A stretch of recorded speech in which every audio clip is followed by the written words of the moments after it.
తాకట్లో ఉన్న మీ బంగారాన్ని విడిపించి ఆ రోజు ఆన్లైన్ రేటుకి కొంటాం. Sharma gold company. నమస్కారం అండి, వెల్కమ్ టు సుమన్ టీవీ. నేను గీతాంజలి.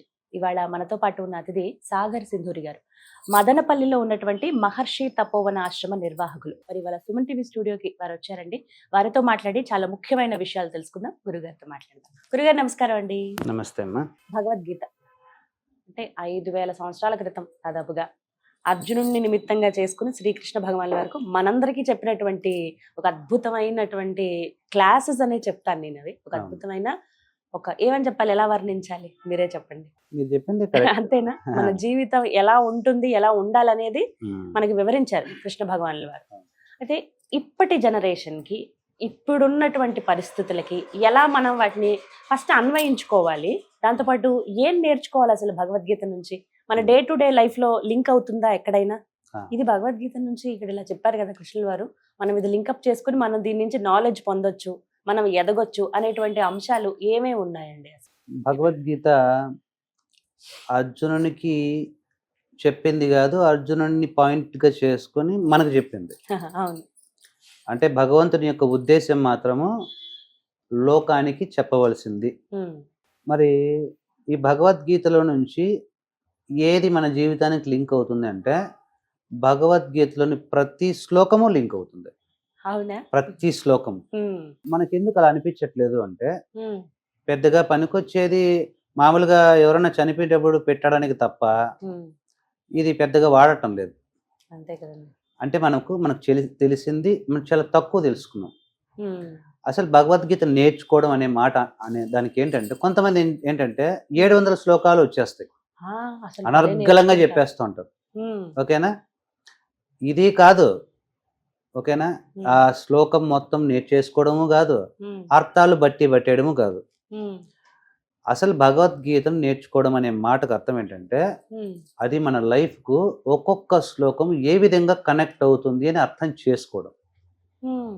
దాన్ని మనం భగవద్గీత లెర్నింగ్ అంటాం. శ్లోకాలు నేర్చుకోవడము లెర్నింగ్ కాదు, అది బట్టి పట్టడం. అది చిన్న బిడ్డకు కూడా వచ్చేస్తాయి.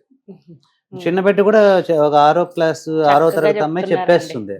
అంటే ఆమె మహాజ్ఞాని అని అర్థమా? కాదు.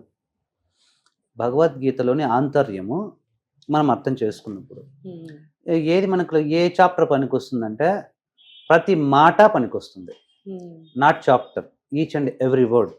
ఉదాహరణకు ఫస్ట్ టైటిలే తీసుకుందాం. ఏంటి? అర్జున విషాద యోగము. భక్తి యోగం ఉంది, కర్మయోగం ఉంది, ధ్యాన యోగం ఉంది, జ్ఞాన యోగం ఉంది. ఇన్ని యోగాలు ఉండగా, అంటే యోగం అంటే ఆ పద్ధతిలో భగవంతుని చేరుకోవడం.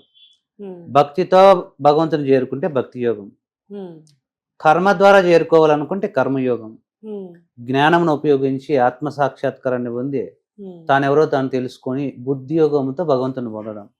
మరి విషాద యోగం అంటే విషాదముతో భగవంతుని పొందడం. విషాదంతో భగవంతుని పొందొచ్చు అంటే మనకొచ్చే విషాదంతో కాదు.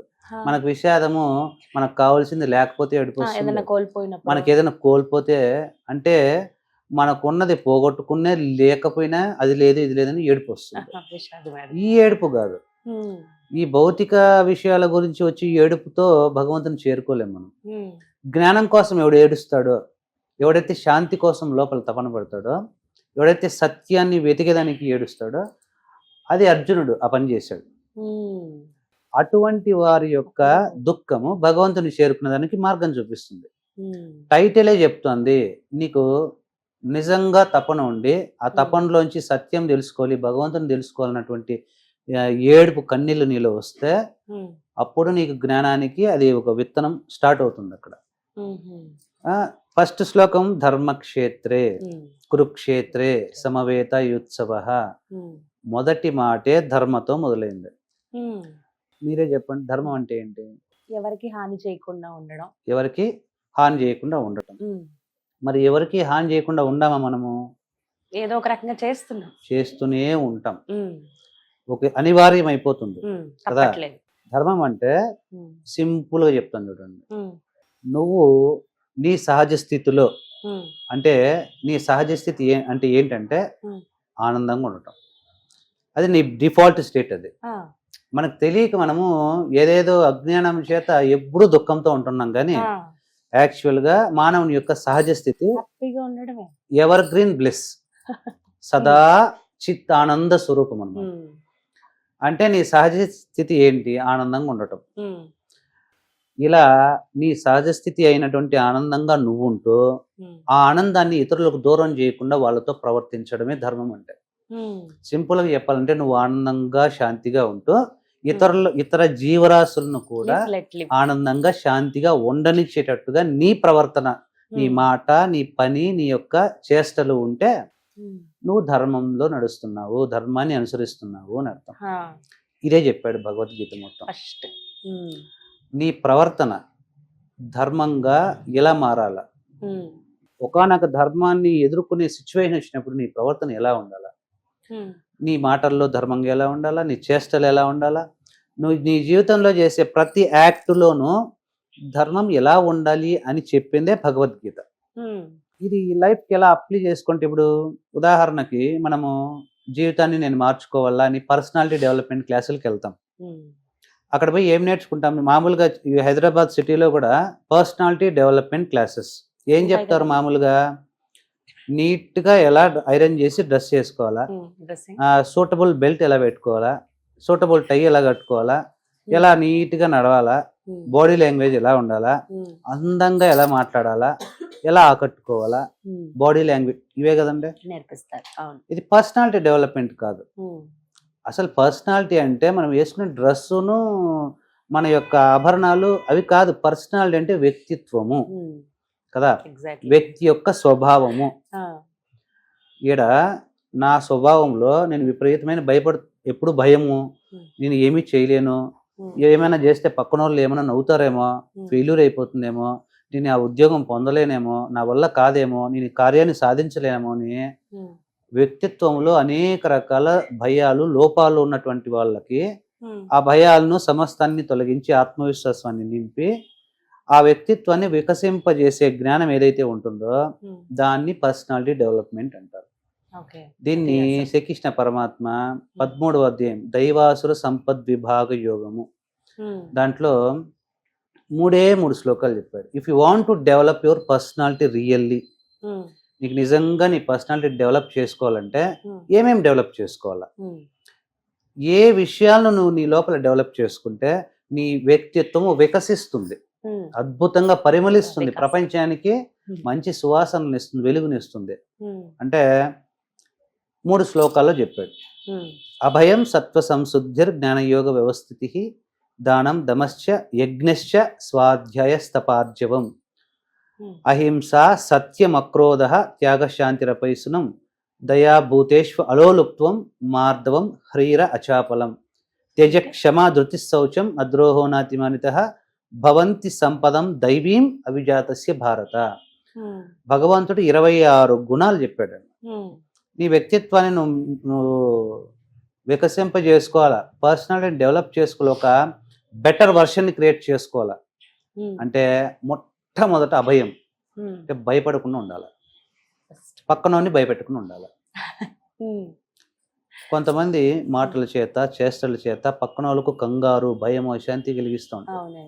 ఫస్ట్ దైవీ భగవంతుని యొక్క ఆయన కేవలం పర్సనాలిటీ అని చెప్పలేదు, నువ్వు నిజంగా నిన్ను భగవంతునిగా మార్చేసే గుణాలు ఇవన్నీ కూడా మానవుడిని మాధవుడిగా మార్చేసే గుణాలు. ఆ గుణాలను చెప్పాడు. మరి మాధవుడికి భగవంతుడికి ఉండాల్సిన మొదటి గుణం అభయం. దేని గురించి భయపడకూడదు. సత్వ సంశుద్ధి అంటే ప్యూర్ మైండ్, చిత్తశుద్ధి.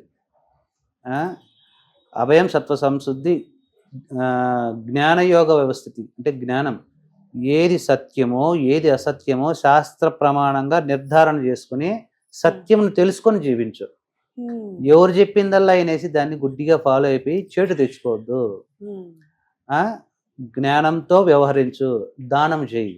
4వ గుణం దానం అనేది చాయిస్ కాదు, నాకుంటే ఇష్టమైతే ఇస్తా కాదా, నువ్వు ఇచ్చి తీరాల్సిందే ఇంతైనా సరే. దమం అంటే ఇంద్రియాలను నిగ్రహించుకోవడం. యజ్ఞం, నువ్వు చేసే ప్రతి పనిని చాలా యజ్ఞంగా పవిత్ర భావనతో శ్రద్ధతో చెయ్యి. ప్రతి పని యజ్ఞం. ఇప్పుడు మీరు చేస్తున్నారు కదా, నన్ను ఇంటర్వ్యూ చేస్తున్నారు, యజ్ఞంలాగా శ్రద్ధగా ఆ ప్రతి పనిని యజ్ఞంలాగా అలా చేసి అలవాటు చేయాలి. చేసుకో. ఇది భగవంతుని గుణం. స్వాధ్యాయం, నిన్ను నువ్వు డెవలప్ చేసుకునే దానికి పుస్తకాలు చదువు, నీ లోపల నుండి డెవలప్ చేసుకునే దానికి, అనలైజ్ చేసేదానికి నిన్ను నువ్వు అధ్యయనం చేసుకో.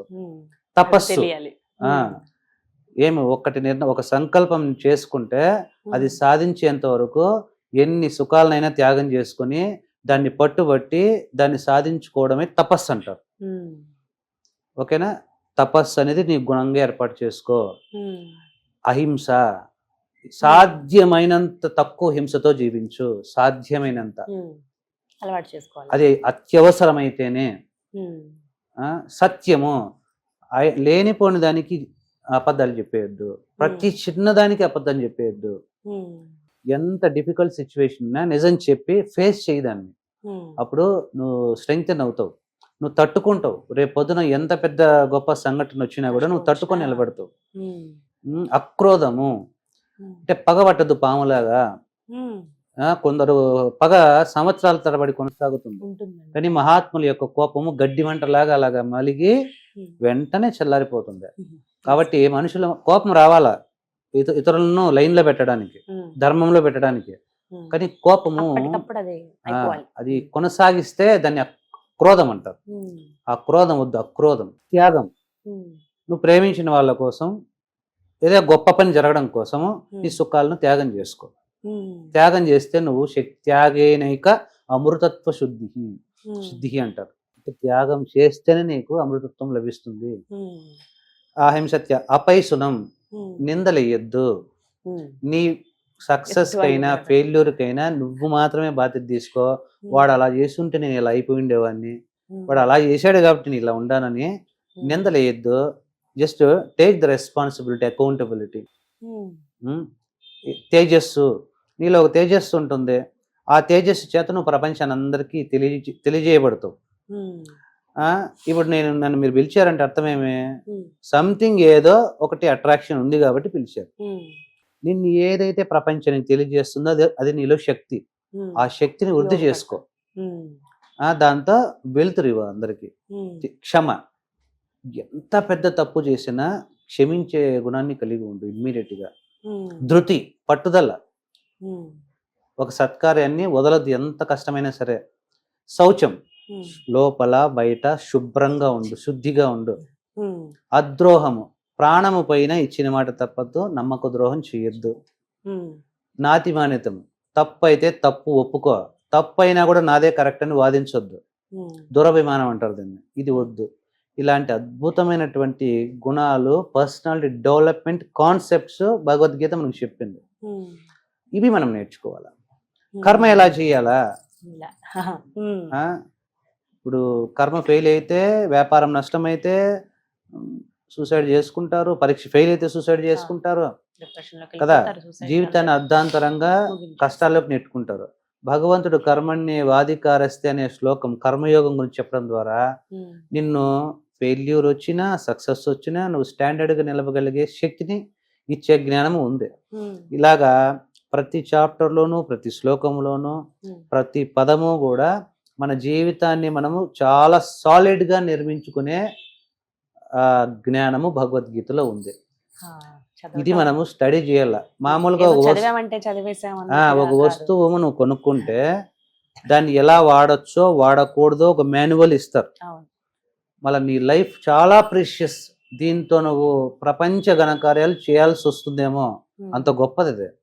మరి మన లైఫ్కి మాన్యువల్ ఏమి, ఎలా చేయాలా ఎలా చేయకూడదు, నా జీవితాన్ని నేను ఎలా వాడాలా ఎలా వాడకూడదు, నా తెలివిని ఎలా వాడాలా ఎలా వాడకూడదు, నా మాటని ఎలా వాడాలా వాడకూడదు, నా ప్రవర్తనని ఎలా వాడాలా ఎలా వాడకూడదు. ఇది ఎవరు చెప్తారంటే తల్లిదండ్రులు చెప్పరు, ఏదో కొద్దిగా చెప్తారు, స్కూల్లో చెప్పరు, పాఠాలు చెప్తారు. పోనీ మంచి గురువుల దగ్గర సత్సంగాలు చేస్తారంటే చేయరు, సెల్ ఫోన్ చూసుకుంటూ కూర్చుంటారు. అంటే ఏ రకంగానూ మనం తెలుసుకునే అవకాశాన్ని కోల్పోతున్నాం. బట్ భగవద్గీత మన కోసం ఎప్పుడూ ఉంటుంది, మన జీవితాన్ని చాలా అమృతమయంగా తీర్చిదిద్దడానికి. దీన్ని మేము భగవద్గీత లైఫ్ కోచింగ్ గా ఇక్కడ అంటే శ్రద్ధ ఉన్న వాళ్ళకి చెప్తాం. ఇది అంటే నాకు ఇదే కావాలని ఆల్మోస్ట్ అలా నాకు ఆరోగ్యం కావాలా, డబ్బు కావాలా, ఈ రెండే ఉంటాయి. వారికి కూడా ఉంటుందండి. అడిగితే చెప్తాం వాళ్ళకి. నాకు లేదండి, నాకు నా యొక్క వ్యక్తిత్వాన్ని నిర్మించుకోవాలా, నాకు భగవద్గీత బోధించడంటే సపరేట్ గా అది బోధిస్తాను. సో ఇవన్నీ క్లాసెస్ లాగా చెప్తారు. ఆన్లైన్ లో కూడా ఉన్నాయి. నాది ఆన్లైన్ లో ఫ్రీగానే యూట్యూబ్ లోనే ఉన్నాయి. 100 days భగవద్గీత లైఫ్ కోచింగ్ అని చెప్పాము. సో అవి చూసి పాడ్కాస్ట్ నేర్చుకోవచ్చు. ఉన్నాయి నావి. ఇప్పుడు మీరు చెప్తుంటేనే చాలా ఇంట్రెస్టింగ్ గా అనిపించింది. సో అంటే ఖచ్చితంగా అన్ని అన్వయించుకోవచ్చు, నేర్చుకోవచ్చు. సో ప్రతిదీ కూడా. నేర్చుకోకపోతే, నేర్చుకుంటే మన లైఫ్ ప్రతి మూమెంట్ చాలా ఈజీ అయిపోతుంది. ప్రతి ఈ మూమెంట్ లౌకిక ప్రపంచంలో ఉండగలుగుతాం. అన్ని అంటే, శక్తివంతంగా ఉండగలుగుతాం.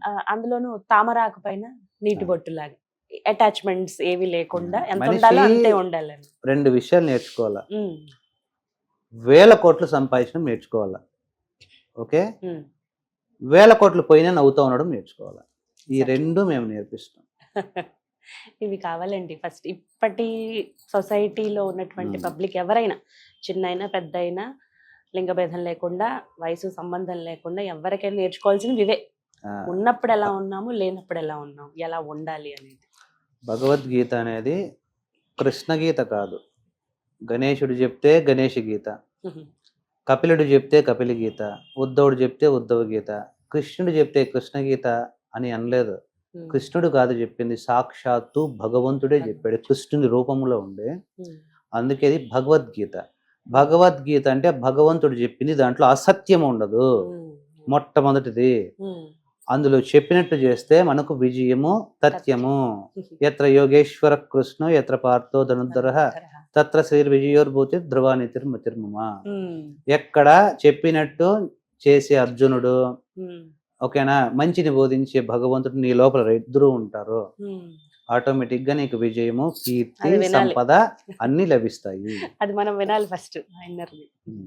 థ్యాంక్ యూ అండి. చాలా అంటే మంచి టాపిక్స్ ఇవన్నీ కూడా. చెప్పేవాళ్ళు లేక మేము ఇలా అయిపోయేవండి అనే వాళ్ళు కూడా వింటూ ఉంటారు కదా. సో అది కూడా ఒక వెర్షన్ అని అనుకోవచ్చు. కానీ చాలా, నేను ఫస్ట్ కొన్ని వీడియోస్ చూసినప్పుడే నాకు అనిపించింది ఒకసారి మాట్లాడదామని. బట్ చాలా వాల్యుబుల్ టైం ఇది మీకు స్పెండ్ చేశారు. అంటే చెప్పే విధానంలో కూడా ఎక్కడ డిస్ట్రెస్ అవ్వకుండా ప్రతిదీ డీటెయిల్డ్ గా చెప్పారు. చాలా మంది క్లాసెస్ ఇంట్రెస్ట్ ఉన్న వాళ్ళు జాయిన్ అవుతారు. ఇంకా మీరు అలాగో యూట్యూబ్ లో ఉన్నాయి కాబట్టి అవి నేర్చుకుంటాము. ఇంకా ఏమైనా డౌట్స్ వస్తే ఖచ్చితంగా మళ్ళీ మిమ్మల్ని సంప్రదిస్తాను నేను, డెఫినెట్ గా. అప్పుడు కొంత టైం ఇవ్వండి మళ్ళీ, అదే కోరుకుంటాను. థ్యాంక్ యూ సో మచ్ గురువు గారు. నమస్తే అండి. రండి, మీరు కూడా సైడ్ వచ్చినప్పుడు ఆశ్రమం తప్పకుండా వస్తానండి నేను. నాకు మీరు ఇంత మాట్లాడాక నాకు రావాలనిపించింది, అక్కడ వచ్చి ధ్యానం చేయాలి, ఇంకా నేర్చుకోవాలనిపించింది. నేను చేసేదైతే ఏమీ లేదు, మీరు చెప్పిన దాన్ని బట్టి చూస్తే ఆవగినంత కూడా నాకు తెలీదు, కానీ చాలా డీటెయిల్డ్ గా చెప్పారు ప్రతిదీ. Thank you so much Guruji. నమస్తే.